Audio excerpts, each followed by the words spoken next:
deadly flu is on the move. The virus has arrived in yet another province.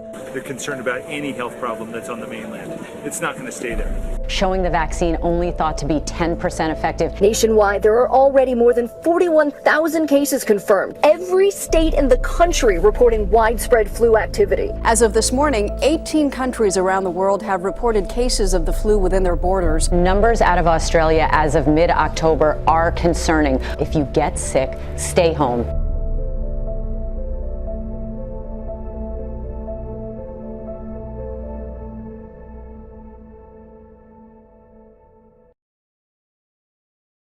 So I had the big house thing. I had the standard washer and dryer side-by-side units, which I think were either free, came with the house, or we got them at rummage sale. I don't remember.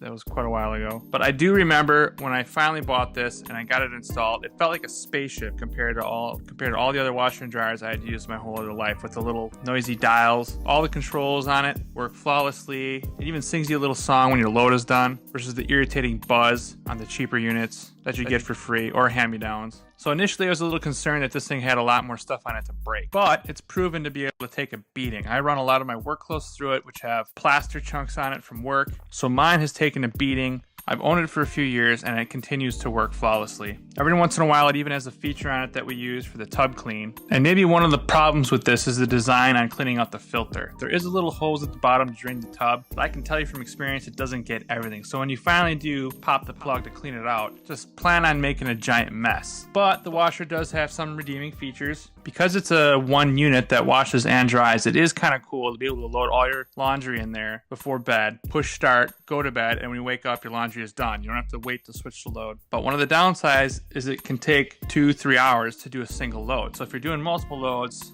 this machine is going to really piss you off. But like I said, we bought it for a lack of options. The machine is extremely compact. Remember, it's just one unit. Also, install was pretty easy. It's just a condensation dryer, which means we did not have to run a vent outside. Given where it is in our mechanical room / closet / laundry room, I didn't have an easy place to run any venting. There's only one space in which I could have vented it, and that's also where my bathroom vents are. Heating duct crisscross the ceiling, and also the furnace vents out that same wall. So I don't know that it's really an option in my house. That being said, the condensation dryer doesn't work as good as a regular dryer with a vent. Sure, you get easy install, but sometimes your clothes isn't going to come out completely dry if you have a big load. You almost have to like shake them out or let them hang a little bit somewhere else to get them 100% dry. But if you have a smaller load, they do come out ready to wear. Just one more thing to consider before just buying your standard stackable units. And like I had said before, the machine itself takes quite the beating.